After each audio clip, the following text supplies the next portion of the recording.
আসসালামু আলাইকুম রাহমাতুল্লাহ।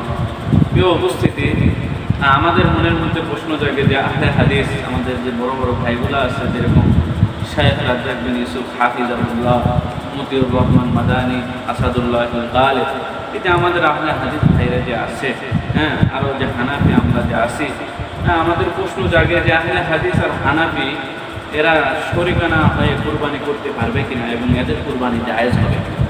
এক নম্বর প্রশ্ন হলো যে আহলে হাদিস আর হানাফি মিলে শরিকানা কুরবানি করলে কুরবানি জায়েজ হবে কিনা।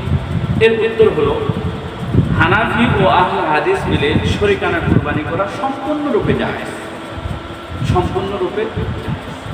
দুই নম্বর বিষয় হলো কয়েক মাযহাব মিলে শরিকানা যদি কুরবানি করে, যেরকমভাবে কেউ হাম্বলি, কেউ শাফি, কেউ হানাফি, কেউ মুহাম্মদি, এই যে চারও যে মাযহাব আছে, এমন কেউ আহলে হাদিস, আরও যেই হোক না কেন, এই কয়েক মাযহাব মিলে যদি শরিকানা কুরবানি করে তো তাদের কুরবানি আদায় হবে কি?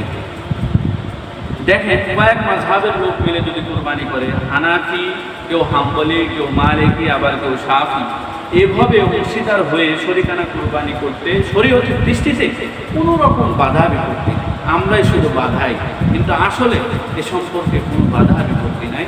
কয়েক মাযহাবের লোক শরিকানা মিলে কুরবানি করতে পারবে, আহলে হাদিস হানাফি এরাও শরিকানা হয়ে কুরবানি করতে পারবে, কোনো রকম শরীয়তের দৃষ্টিতে